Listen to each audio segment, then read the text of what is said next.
Unfortunately, we do know a young man who had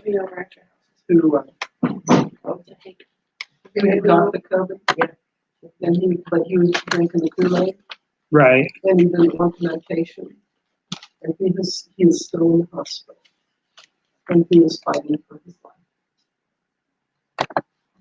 because he is scared to take the stuff. Right. His mom is heartbroken. He's really struggling.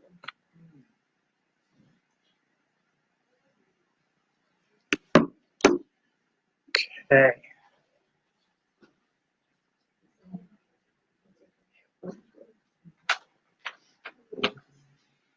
Hey, it's not concerned, I'm just saying to someone else. So they say, good, go.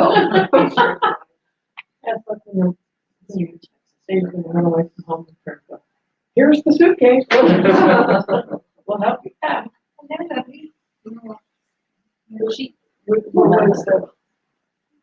Well, it is, I don't know.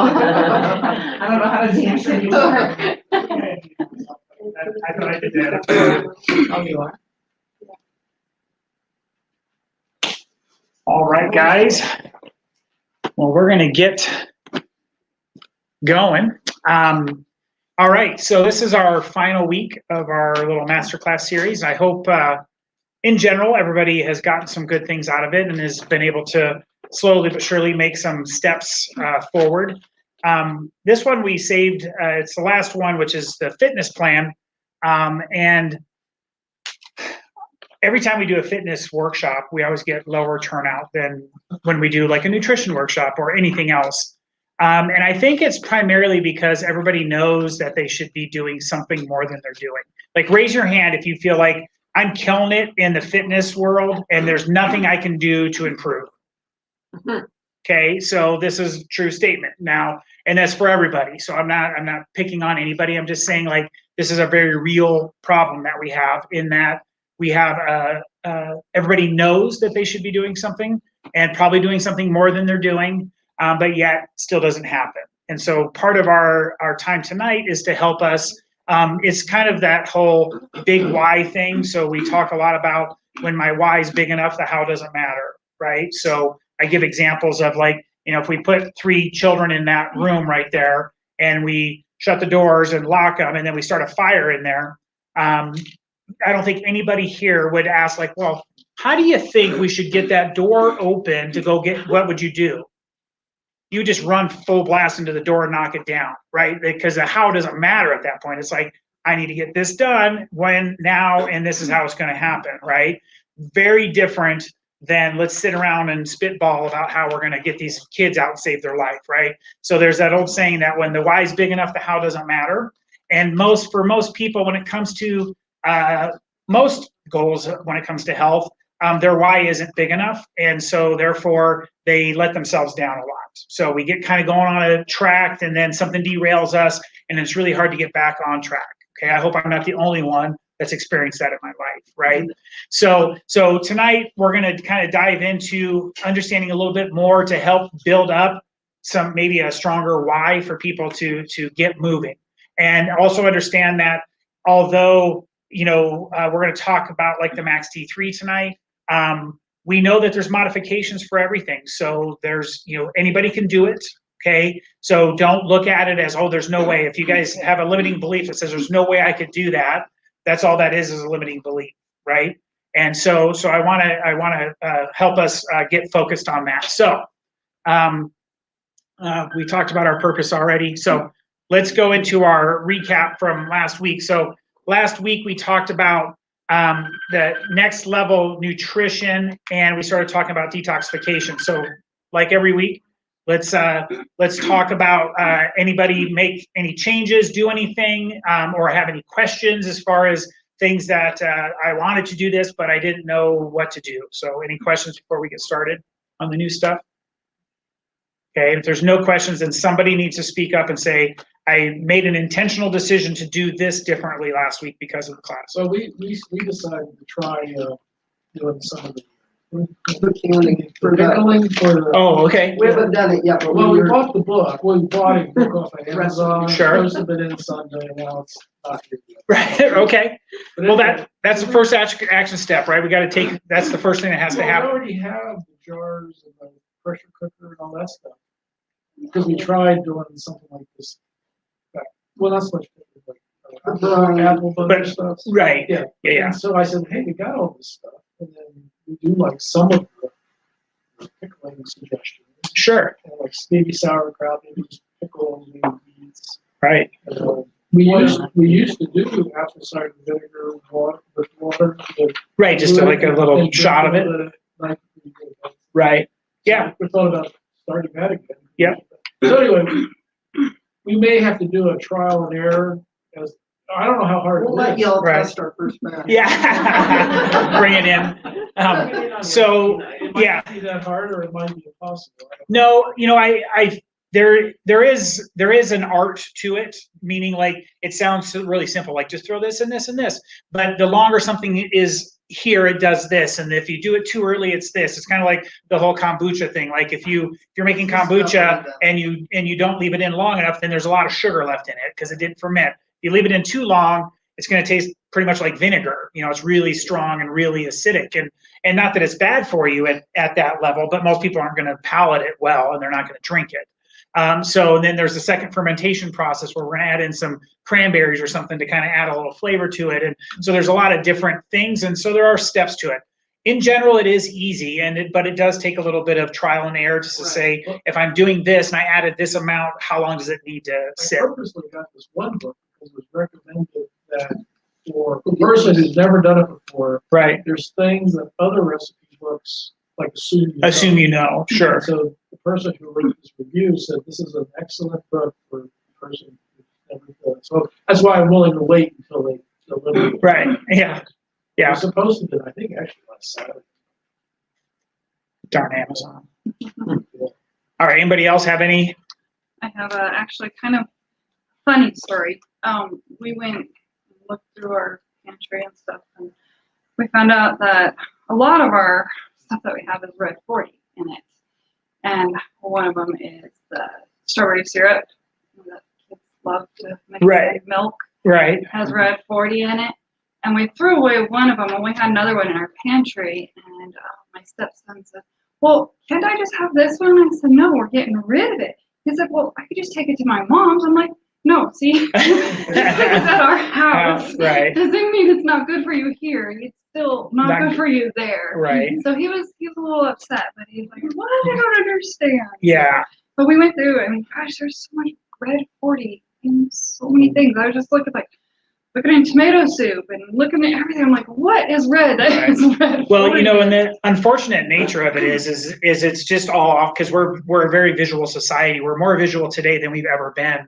And so it has to look good to the eye or else people won't like it, right?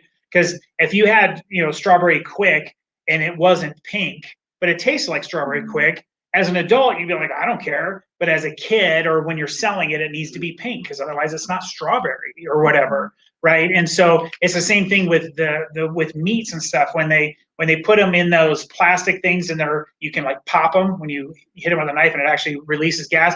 Well, they're pumping nitrogen into that to keep it so this meat stays super red, because it's not that type of bright red meat is better for you, but it's just that people, if it was a little bit brownish or wasn't really that bright red, people will literally grab the one right next to it because it looked a little bit redder.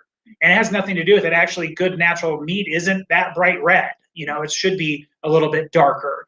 And so there's a lot of things, but it's just marketing, and it's just how do we build these things so that we can get people to buy them. That's what it comes down to. So, all right, anything else? Okay.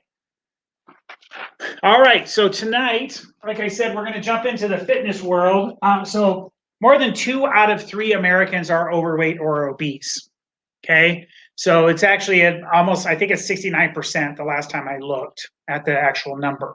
Okay, so this is a big problem because what is obesity linked to as far as chronic diseases? Pretty much all of them.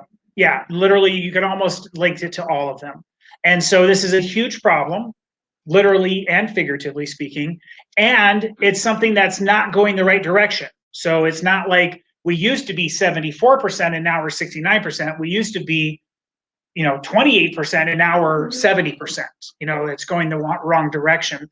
And fitness is a big part of that. But I also want to warn everybody, there's an old saying that you can't outrun your fork.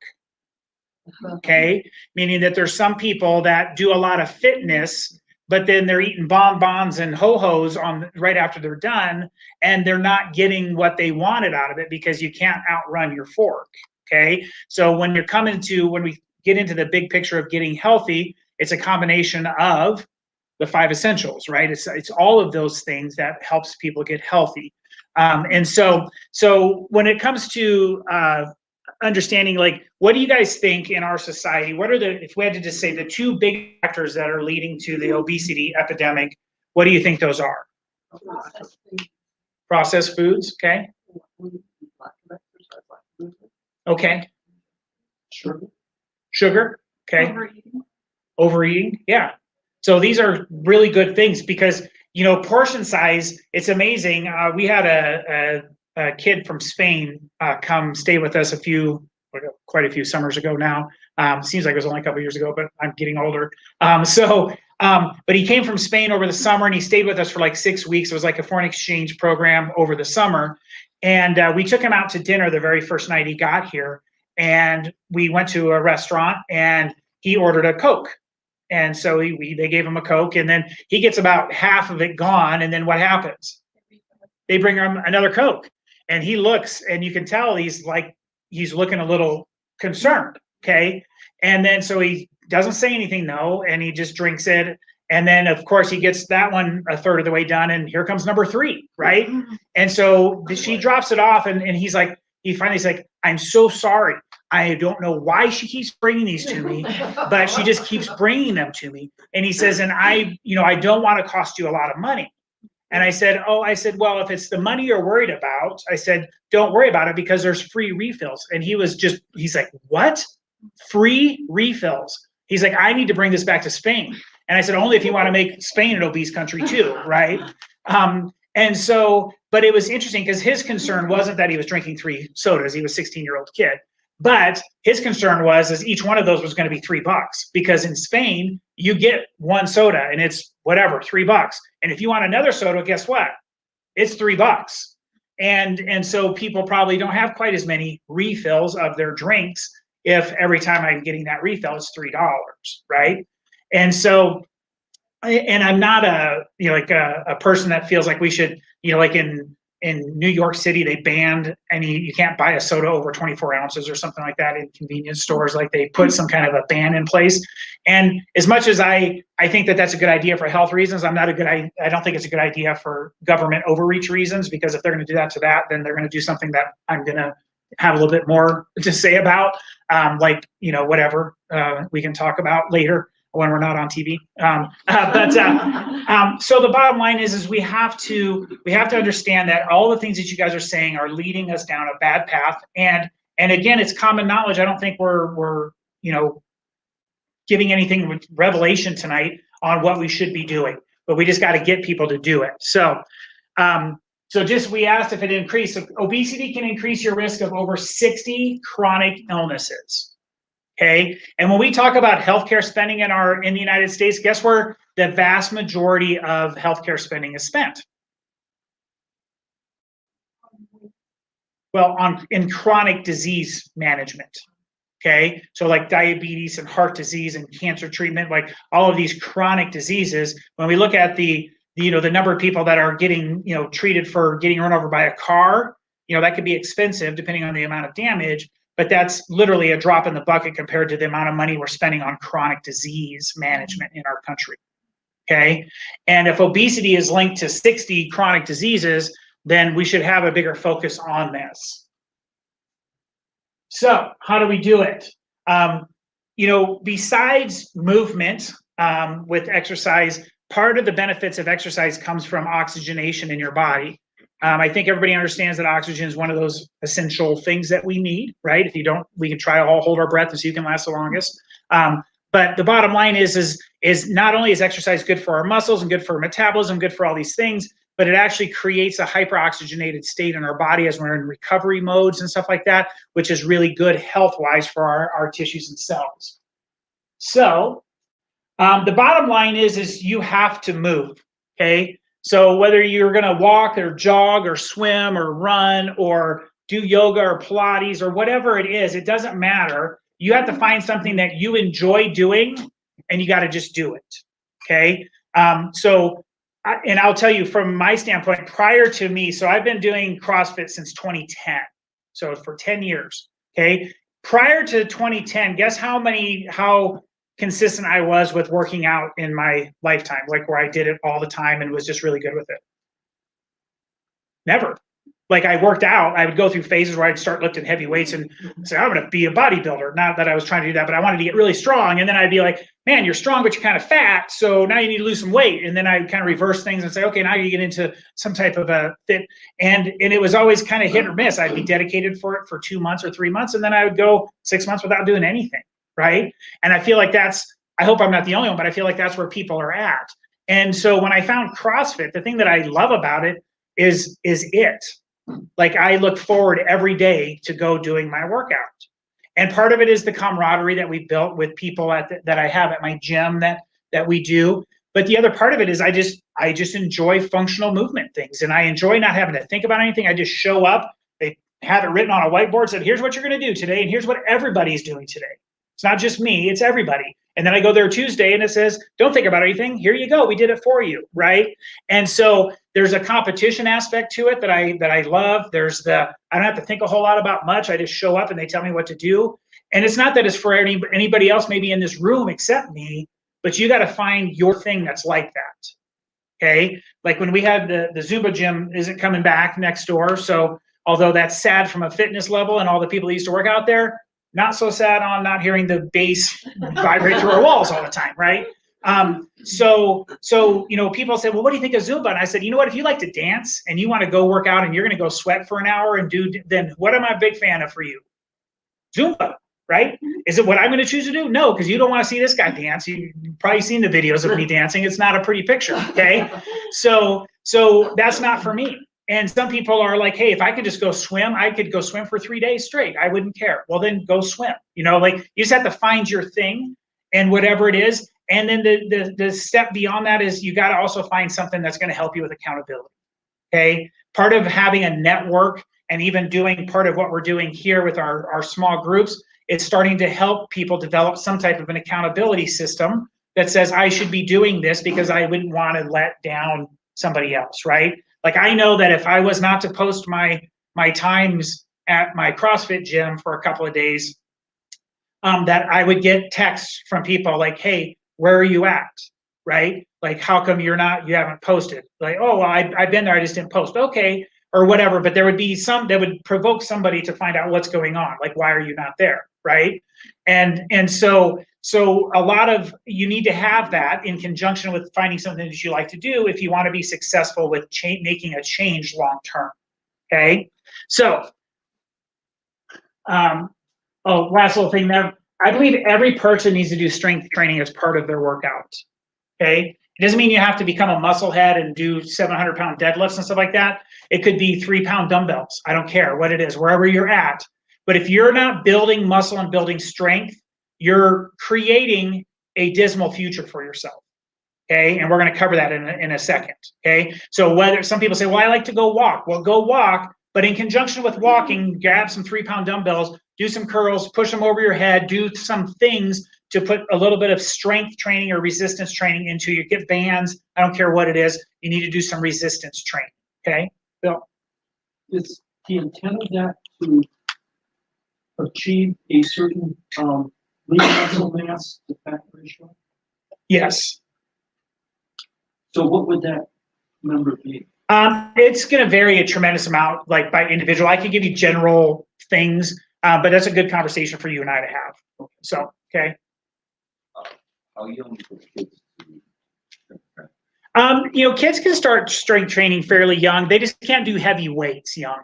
So like my kids were, when they were 10 years old, they were doing body weight things. They were doing push-ups. They were doing light dumbbells. You shouldn't be doing stuff to where you're trying to go to like these big failure points with them, but that's about it. Okay.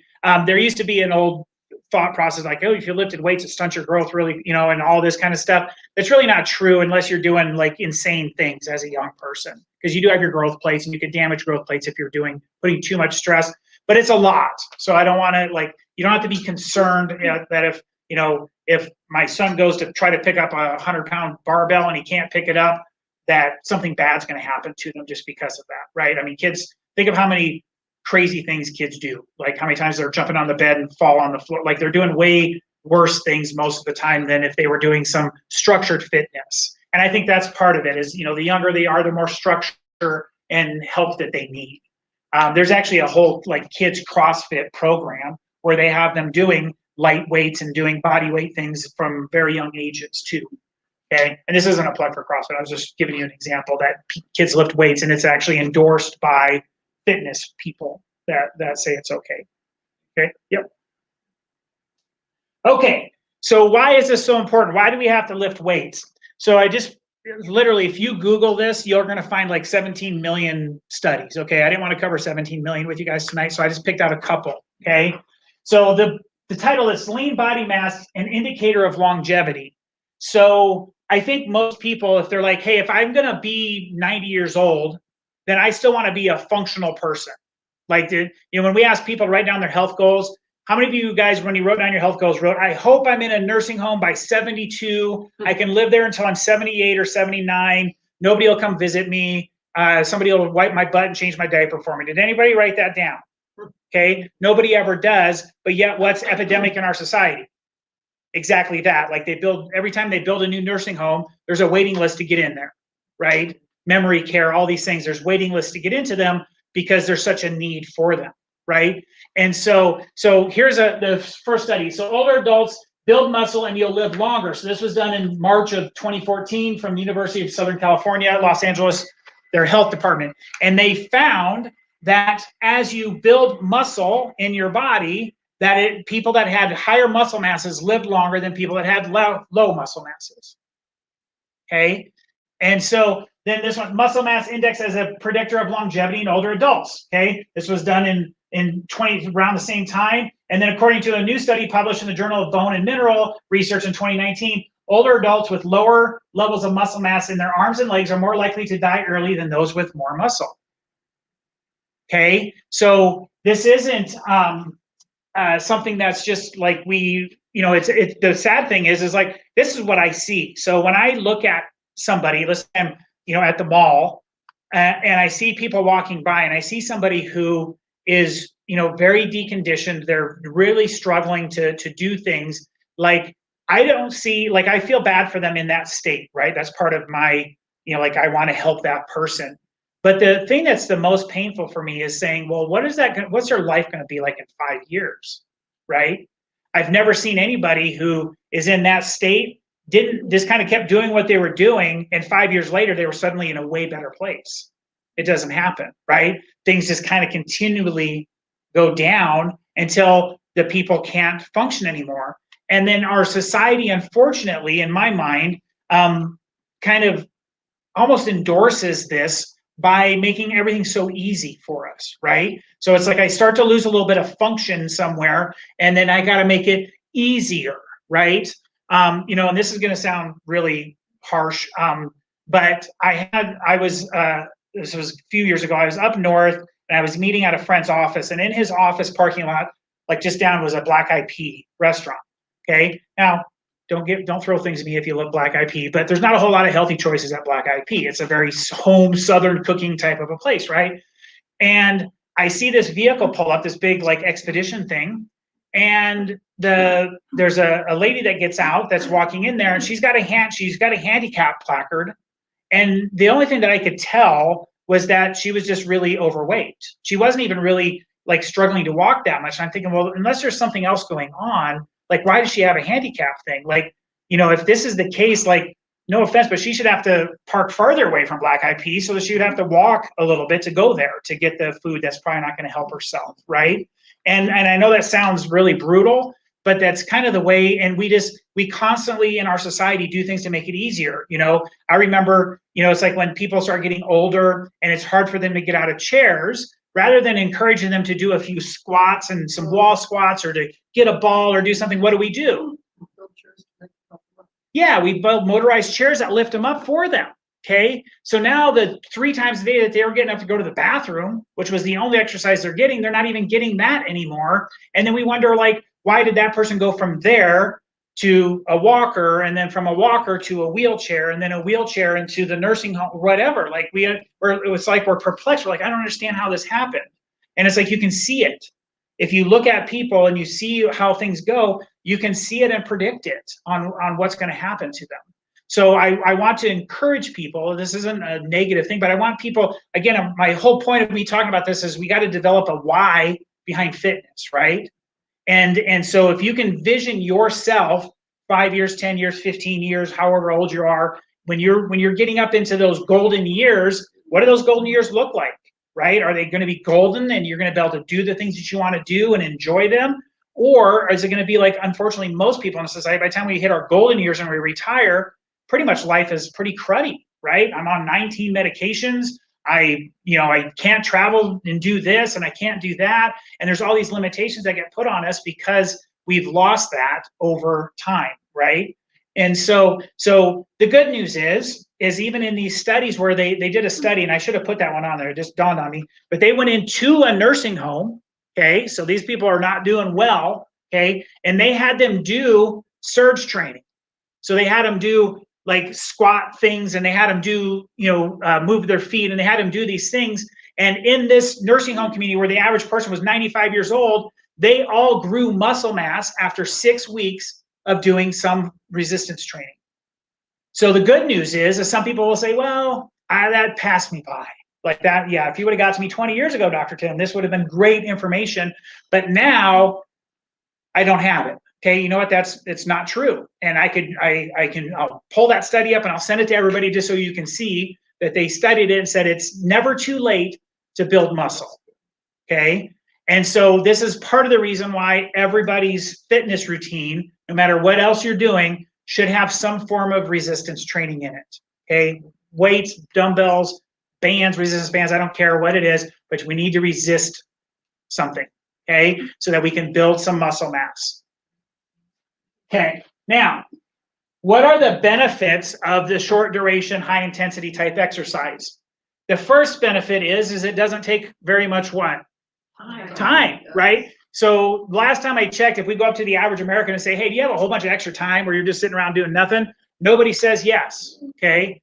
And so everybody said, and if you ask people why they don't exercise, what's the excuse they primarily give?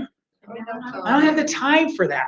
And you know what? If you're going to go do an hour workout at a traditional gym and it's going to take you 20 minutes to get there and 30 minutes to get home, and then you got to shower and so you're talking like a 2-hour process, maybe you don't have that time, right? But the good news is everybody that's a patient here has something called a Max T3 DVD, or now, if you've started more recently, an internet-based version. And all the workouts are 6, 12-minute type things, right? And so now you don't have that because you also don't have to travel 20 minutes to the gym, because where's the gym at? At my house. I already live there. So that's kind of convenient, right? And then when I'm done, I don't have to travel home, and guess where my shower is? It's just right, probably 2 steps away from where I just did my workout, right? So, they reversed Max T3, reverse engineered it to get rid of every silly excuse that people give. Right? Because if people say, well, it's because it's too expensive. No, it's not. You guys already have it. It's free, right? As far as you're concerned, it's free, right? And if you didn't have it and you want to buy it, it's like $15 or $20 to get the subscription to it.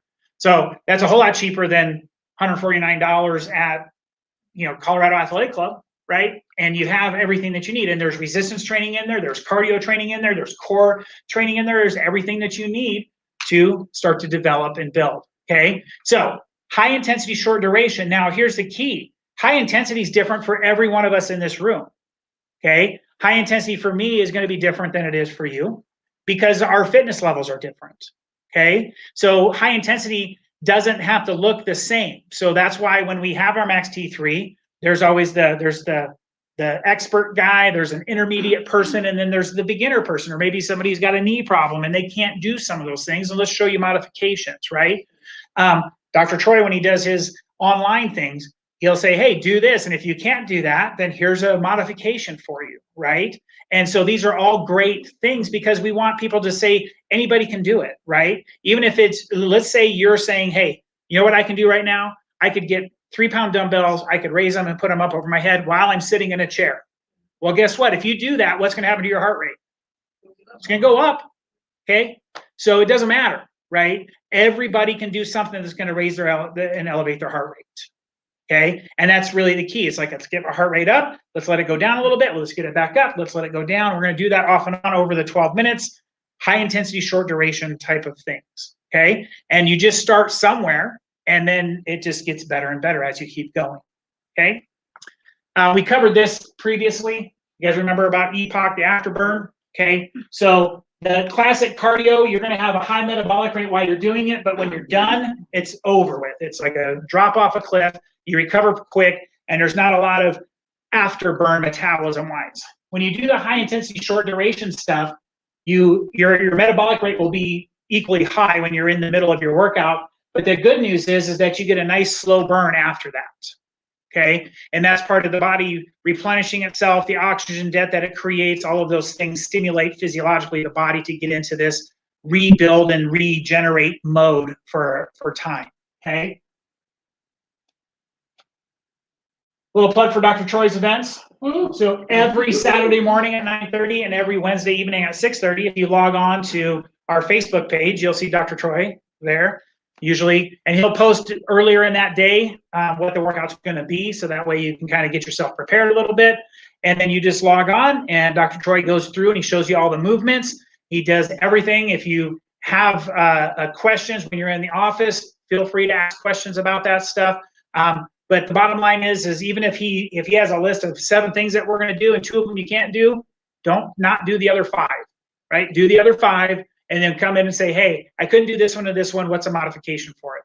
We'll be happy to give you a modification for it, okay? So just don't think of it as an all or nothing type of a program where it's like, if I can't do this one thing, I'm not going to do the 218 other things, right? Like nobody would do that in any other reason, except for when it comes to exercise. There's a reason why, well, I was going to work out, but they wanted me to do a burpee. Forget about it. I'm not doing burpees. It's not even a good word. Yeah, that's right. Okay. And so as a result, they get really negative about it. Okay. Can I ask you a question about that? Yeah. So is that actually here that you come and do that? We do it here. Saturday and Wednesday? Yeah, we do. Dr. Troy films it here because of COVID. Like we used to hold full classes in here. Like that's what you see when you see some of the videos. We clear all this stuff out and we would do full classes in here. Right now we haven't been able to do that. So Dr. Troy does it so that people can still get the workouts and they can do it at home. So that's kind of basic. And you're doing all no equipment things, right? Yeah. So everything's no equipment. So you don't have to worry about having, I don't need this or dumbbells or anything. Everything that he's doing is no equipment. So it makes it super simple for people to do that. Okay. All right. So we talked about toxins a lot last week. And so what was it about toxins? Why does it make us gain weight? So see if anybody was paying attention. So why do toxins make us gain weight? This is the interactive portion of the class. Bill? It can interrupt the hormone. Okay, yeah. Yeah, so it can derail hormone stuff pretty significantly. Okay, what else?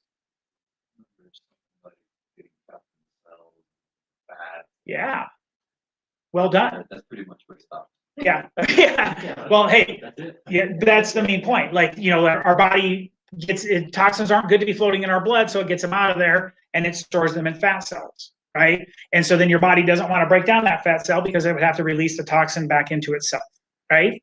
So toxins play a big role in this, and there's nothing more frustrating than somebody who's putting forth a good effort, trying to do the right thing, and they get 0 results. Yeah. Everybody agree that that's really frustrating, right? And then people say, well, I tried that. I lost 7 pounds in the first 2 weeks, and then I hit this plateau. And for the next 19 years, I could, you know, and that's actually a win because people gain weight over time. So even if you didn't gain weight in 19 years, that was a win. But the bottom line is there's nothing more frustrating than putting forth an effort to try to do something and then not getting the results for putting forth the effort, right? And although we would just tell kids, like, get up and try again, and that's what I would tell you, right? It's like, just, you know, it's like, I had a patient, it's like, you know, I went to this chiropractor and I got an adjustment and I hurt afterwards, so I'm never doing chiropractic again. And I'm like, oh, so you've never been to a dentist that caused you a little bit of pain? And, oh, no, but I didn't go back. What would you do? Oh, I found a new dentist. Like, oh, so why would you go look for a new dentist?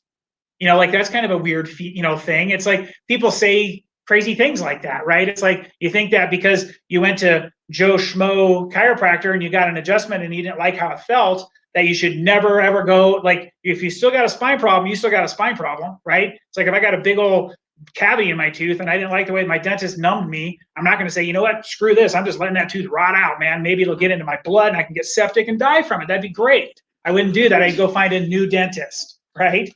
And so the same thing's true with medical doctors. People say, well, all my doctor wants to do is give me drugs. First of all, that's all they really can do, right? If you go there and got a problem, they're going to give you pills. But either way, you wouldn't still just say, okay, heck with it, I'm just going to let my heart disease take me.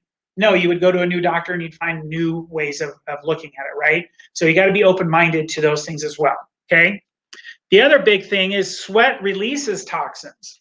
So we want to sweat because it's a great way, BPA and some of those things that every one of us are loaded with, because we went decades and decades of using plastics that we didn't know BPA was bad for us, or some of the probably people are putting in there knew, but they just didn't tell us, because that's what usually happens until they get found out, and then now everything's BPA free.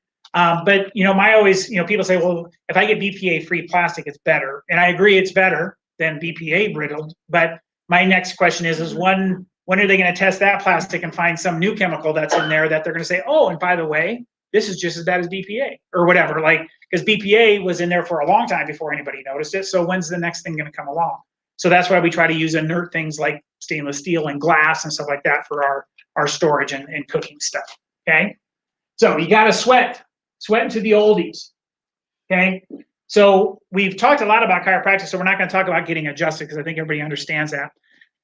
But we are going to talk about home care, okay? Now, when we talk about home care, this is part of your exercise, but don't think of this as, you know, I'm going to build big biceps because I do my chiropractic home care.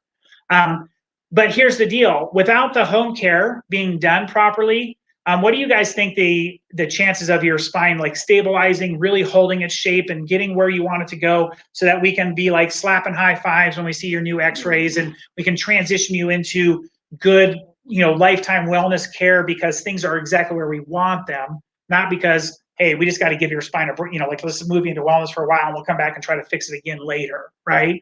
And the home care is an important part of that.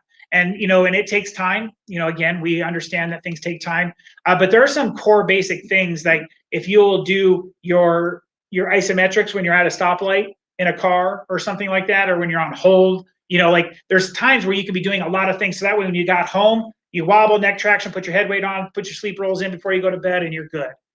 It's pretty simple, okay? But when people say, no, I like to do it all at one time, well, it's going to take you 25, 30 minutes. And then you're going to say, you know what, this takes what? Too much time, and I'm not doing it anymore, right? So rather than do that, let's figure out how can we be more strategic in our day and break it up and do little things when we can do little things. And that way we don't have to do them all at once, okay? All right, so we've talked a lot about this. Stress hinders weight loss. How does it do that?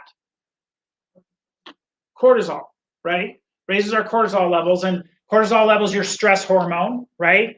So if we're in stressful times, let's think about like back in the way old days, right? When we were hunters and gatherers and we were doing things for food, or maybe big animals were chasing us or whatever. So in those cases, your cortisol levels would go up when we were under stress because it would encourage the body to hold. So like if we knew that if we weren't going to be eating, so like right now, if anybody wants to eat, where do you have to go?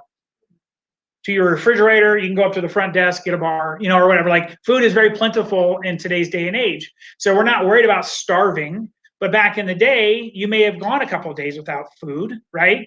And guess what? They survived, you know, weird enough. But the bottom line is that, you know, cortisol levels would go up because when cortisol level goes up, the body would go into a protective state and it would say, let's not just waste energy because we don't know when the next dose of energy is coming.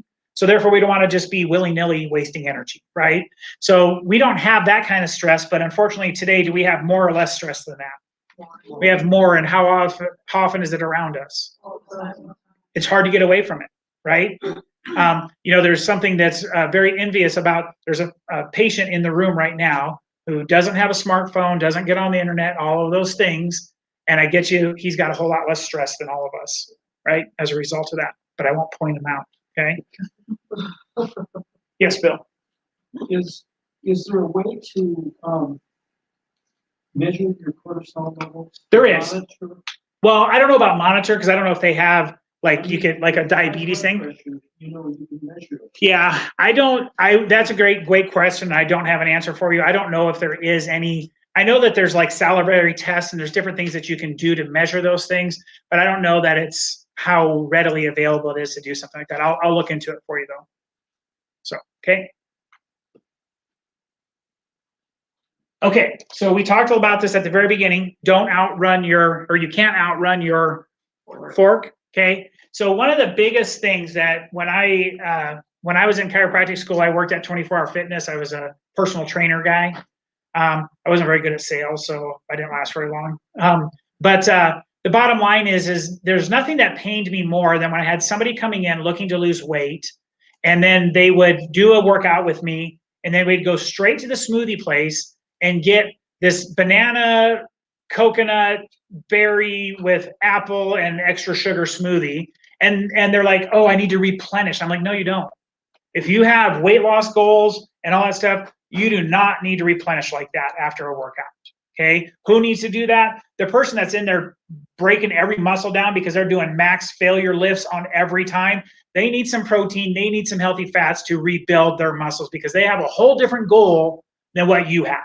Okay. Now, the sucky part about it is, do they taste pretty good? Especially the ones at those gyms because they're full of a bunch of things you don't want. But the bottom line is people feel like they're short at something. Like, I put forth a good effort. Now I need a reward. And that's a bad idea when it comes to trying to keep our health good and all of that kind of stuff, right? And if once I've attained my goal, now I can have stuff like that. I can have that. I still wouldn't recommend going to those places and getting them because they're full of chemicals and toxins and stuff like that. But if you wanted to make your own, it's fine, okay? And you could even, you know, it's okay to have some protein afterwards, but your protein amount that you need to take is really dependent on what you did, okay? If you went to the gym and you worked out for 20 minutes, you did 10 minutes on the bike at like 1.8 miles an hour, which got your heart rate it was at 72 and it went to 76, okay? And then I went and I did, you know, I took 2 dumbbells and did 3 lifts, and then I talked with my friend for 10 minutes, and then I left. You don't need a big protein surge to refuel after that, right? So that's the other thing that people get mixed up in, because when you consume too much protein and your body doesn't have a deficit or a need for it, what does it do to the protein? Stores it as sugar first.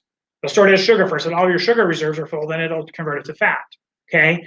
So a lot of people get a little carried away on protein replacement after workouts because they feel, you know, like they read Muscle and Fiction, right? And they say, oh, well, the big bodybuilders, they're taking 25 grams of protein. Well, if they're doing 25 or 50 or 75, you probably shouldn't be doing that much unless you're doing that kind of work, right? If you need, like Arnold Schwarzenegger, when he needed 6,500 calories a day to not lose weight, right? So if you're at that level, feel free to eat as much of that stuff as you want because you'll be okay, right? That's the other benefit of muscle mass. Muscle mass is alive, and it uses energy just to do not do a whole lot. So the more muscle mass you have, the higher metabolic rate will be, because muscle does stuff. Fat just hangs there. It's just kind of doesn't do anything. It doesn't do anything really encouraging for you. But the more muscle mass, that's why these big bodybuilder people, they need to eat huge quantities of food, because if not, they'll shrink. Their body will start to cannibalize itself to get the energy that it needs to support it. Okay. Okay, so we want to talk a little bit about fasting. Now, we did a 3-hour fasting workshop a couple of years ago. This is not that tonight, okay? I'm going to give you the Cliff Notes version because just for time, okay? So one of the benefits of fasting is the ability for the body to reset immunity, okay? And this is a big thing for people that are chronically ill. They seem to catch everything, all of this stuff. This can be a great way to help reboot your immune system, okay? So what happens when we fast is your body will cannibalize old weak cells, you know, so why can't I think of the word? Autophagy. It's autophagy. So that's where the body will kind of pick up these things that probably should have been killed off a while ago, but they've still been hanging around. Kind of like some friends that we have that we probably need to cut loose so that we can move forward in life, but we refuse to do so. But these people or these cells are kind of, they just shouldn't be there. And so when we start getting into a fasting state, the body will look for these things because that's like the low-hanging fruit to pick it and to break down that and get stuff out of it that I could use for energy and resources and stuff. So it will do that to white blood cells, which then creates a stem cell need to push more white blood cells out. And then we get this kind of resurgence in immune function as a result. So if you've been on antibiotics a bunch of times and your immune system you feel like is just down, or if you have, you know, like the herpes virus and you're getting cold sores and fever blisters, that kind of stuff, it's a sign that your immune system is weakened, right? Because that thing lives in you all the time, but it doesn't show itself all the time. It typically only shows it when you're coming out of something that was pretty draining on the body, okay? So fasting can also be a great tool for weight loss. So people that are looking to lose weight and help with the obesity epidemic. The keys to it are knowing there's a lot to it. And so again, this isn't for this class, but it's knowing like how long I go without eating is going to make a difference on when I start eating what I eat. Okay. Meaning if you go 24 hours, like I bet you everybody in here has went 24 hours without eating before because you just forgot. And it's like, I ate dinner last night. I got up Saturday morning. I got really busy and I was doing this and I was doing yard work and I did this and I did this. And then somebody called me. I had to run over to my friend's house. Before I know it, it's 7 o'clock at night. I'm like, dang, I didn't eat all day, right? Everybody's done that. But yet when you tell people like, oh, I fasted for 3 days, they look at me like I have an eye in the center. Like, what? How could you do like, how did you live? And I'm like, oh, trust me, I still got some reserves here that can burn through, right? And so it's just a concept that people are weirded by it because what do we do all the time? We just eat all the time. So it's just a weird concept to not eat, right?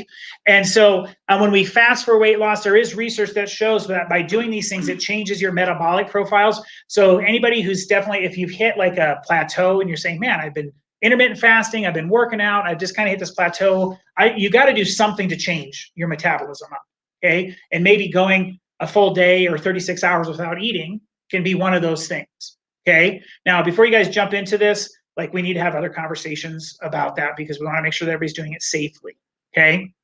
But the types of fast, so intermittent fasting, I think pretty much everybody can do safely, okay? If you're a diabetic and you are monitoring your blood sugar, you can still do it, but you need to monitor your blood sugar to make sure that you're not going to crash out, okay?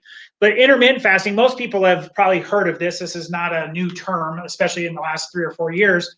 But I'm going to eat in like an 8-hour window or a 10-hour window, right? So I intermittent fast pretty much every day, meaning that I don't eat until lunch, okay? And people say, don't you know that breakfast is what? The most important meal of the day, right?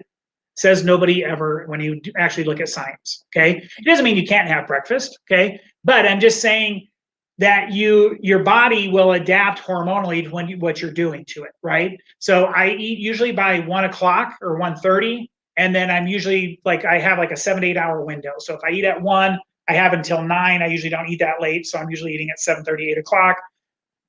And so I've eaten in my 7-hour window or whatever, okay? And by doing that, what you're doing is you're actually stabilizing your blood sugar over time. You don't get all these little pits and these hills and valleys in your blood sugar. And when you're eating, you can eat, okay? It's not the goal to see, well, how much can I eat in my 8-hour window? But I'm eating reasonable meals. I'm not doing it. I'm not starving myself. I don't feel hungry. There's none of that stuff that's associated with it, okay? Then there's OMAD, which is 1 meal a day, and that's basically a 24-hour fast. Okay, so I would just eat dinner, and then I'm not going to eat anything until dinner tomorrow. And again, I think most people can safely do that because most everybody's already done it. Okay, now if you have special health concerns, make sure you're obviously talking to us before you get into that. Okay, then when we try to do sustainable weight management and optimization, you can do little programs. So we have the 5-1-1, where I'm going to do 5 days of intermittent fasting, primarily on advanced plants. So I'm not eating garbage. I'm eating healthy foods, vegetables, fruits, and some lean meats and all that kind of stuff. And then I have one core plan day where I have what they call your feast day, where I'm allowed to have a little bit more stuff, and I can have maybe some grains or that kind of stuff on that day, as long as they were healthy versions. And then I'm also going to do one OMAD day where I do a 24-hour fast in there.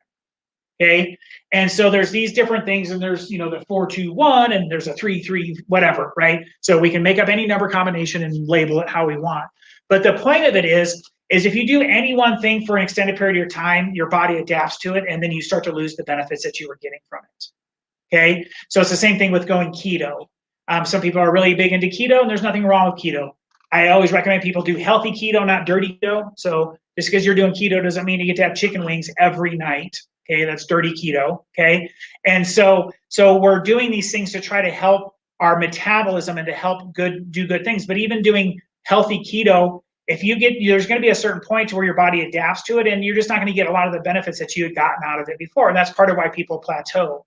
Okay, so shake it up. These are good ways to shake that up. If I was going to do keto for, I say I'm going to commit 90 days to keto, I could do 90 days of keto and that would be fine, right? Then coming out of that, I may still want to do some keto-y type things, but I'm going to have one day that's a feast day where I'm going to eat things that I normally wouldn't eat. That would maybe take me out of ketosis, right? But I'd only be out for a day or two because I'm right back into intermittent fasting, and it's okay, right? So there's different versions of all that stuff. Okay, we do have some keto supplements that I think are important. If somebody's going to do it, especially if you're going to do it long term, these are good things to make sure that we're not going to shortchange on some of the electrolytes and different things that you may be missing in doing that. The MCT oil is just a medium chain triglyceride. It's a healthy fat that kind of is what your body prefers to burn. Okay.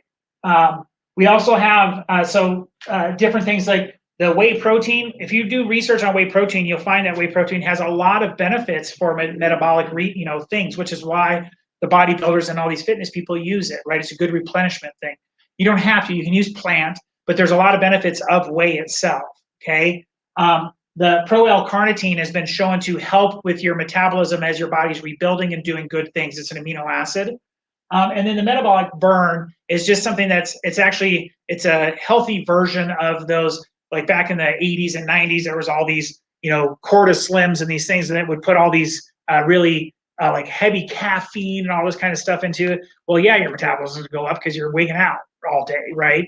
And so this is like a way to kind of help your body, your metabolism get going. It uses like ashwagandha and some things that are healthy for us to do that. Okay. All right. So we're coming to the end here. So how many of you guys are coming to recipe night this Thursday? It's like 2.5 days away, 3 days away. Okay. So we want to have a good turnout. We will be socially distanced and all that kind of stuff. So don't worry. We'll have it all prepped. We did one of these a couple months ago. But part of doing that is to help us. Like it's the, hey, we finished and did 6 weeks, and that's a great accomplishment. So let's have a little time to like break bread together kind of a thing and talk. But also, how are we going to get through the holidays? We're coming into the holidays right now. And remember, how many days are the holidays from now until the end of the year? How many actual days are they? 3? Yeah. We'll even give you like 5.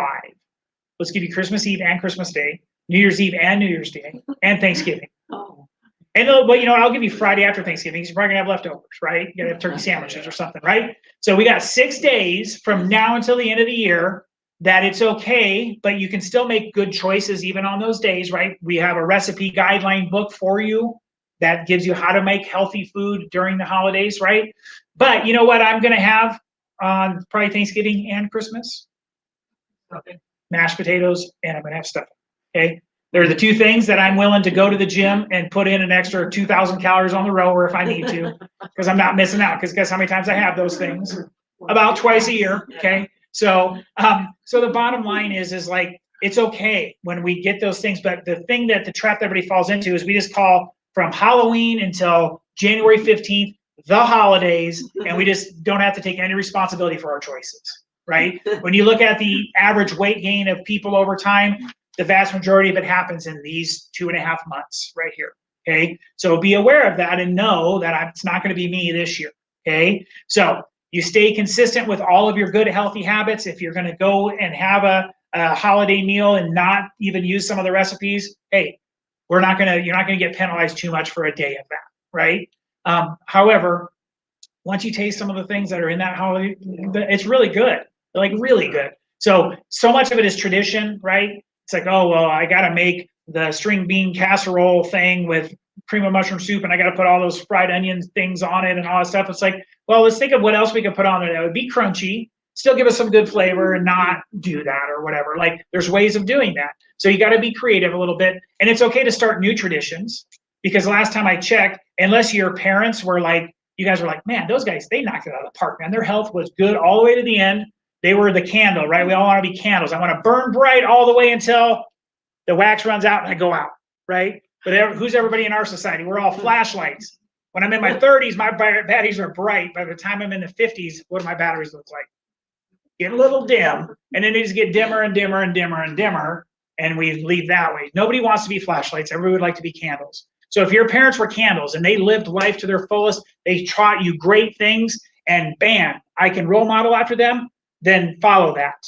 If you feel like your parents were more flashlights than candles, then maybe you should start some new traditions so that your children can look at you as a candle and not a flashlight, right? So if you're not going to do it for yourself, who should you do it for? Your kids, because you're leaving a legacy. They're watching you. They're doing things that you're doing. And trust me, I have teenage kids. And just because I do all of those things doesn't mean that they do everything I want them to do all the time. No. Okay. So, but they have some good core foundational principles because they were raised in this their entire life. And so they know what to do. They know the right things to do. They don't always make the best choices, but they'll make better choices once they get out of this turmoil of late teenage years, right? And so all I know is I bet you they're going to do a whole lot better than I did in my late teenage years, right? And it's because of just those foundational things, okay? So I think that's it. Yes, so if you're not coming to the recipe night, boo, there's still time. We've got recipes up front. So I would encourage everybody to come, okay? I know we have a sign up there and we've got a few other 6. Yeah. Yeah. 6:30 on Thursday night. Yeah. Okay. So just understand that we'll be here. It'll probably last. They usually last a little over an hour. It just depends on how much people want to chit chat and do that. But the goal of it is just to kind of celebrate, get us through this, and try to give you the information that you need so that we can continue to move forward with it. Okay. All right. Any questions? Okay, how many of you have a plan that says I'm going to do something tomorrow in the form of exercise that maybe I didn't do today? Okay. Okay. It's real easy because you got it for you right here. That's right. Okay. So part of your handout tonight is about some simple things that we can be doing at home to help yourself, so that we can just make sure. Like my whole goal for all of this is just to have people like let's live optimally, right? Like whenever I go out. But between now and the time I go out, I just want it to be fun. I want to be able to do the things I want to do. I don't want to have to think about, hey, I can't do that because if I do that, I'm going to pay the price for the next 6 weeks or something like that. Like I don't want that. And so that's my motivation to keep me moving forward. Okay. All right, guys. Well, thanks so much for coming. Thank you for doing this.